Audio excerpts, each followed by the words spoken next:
what are the biggest signs that someone might be cheating? And if a person notices these behaviors in their partner, what can they actually do to find out the truth?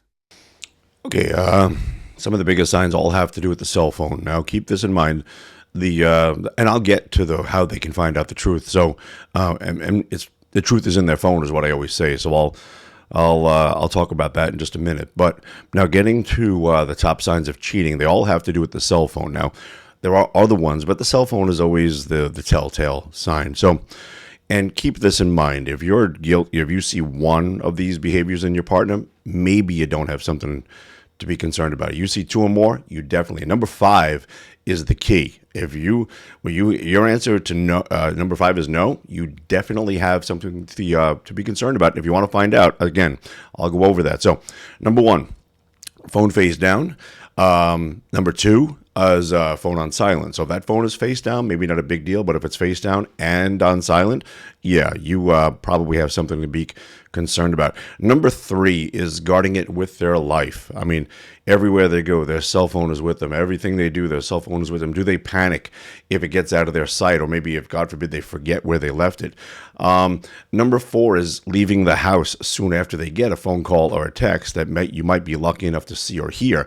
So they get on the phone a couple of minutes, 15 minutes later.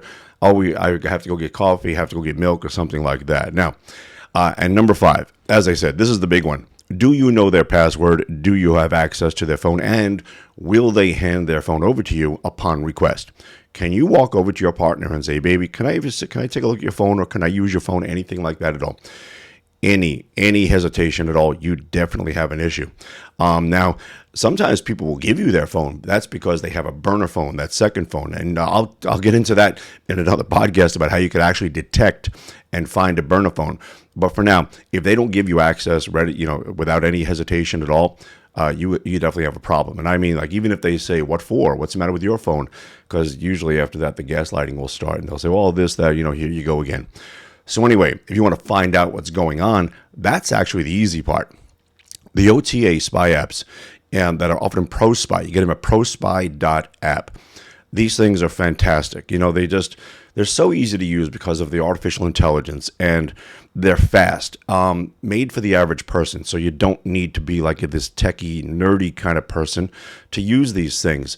A couple of months ago, even a couple of years ago, a lot of input, a lot of permissions rather had to be changed. Now the AI takes care of just about all of that. So you download the app to your phone, you enter their phone number, and then over the internet, that's what OTA stands for. Over the air, it creates a remote connection between their phone and yours, and that's when you're going to be able to see the data. Now you see WhatsApp messages, Snapchat messages, Facebook Messenger, text messages, call logs, GPS activity, both the current and the history of the GPS. Also, it has a key logger, so you can see what's keyed in on the keypad.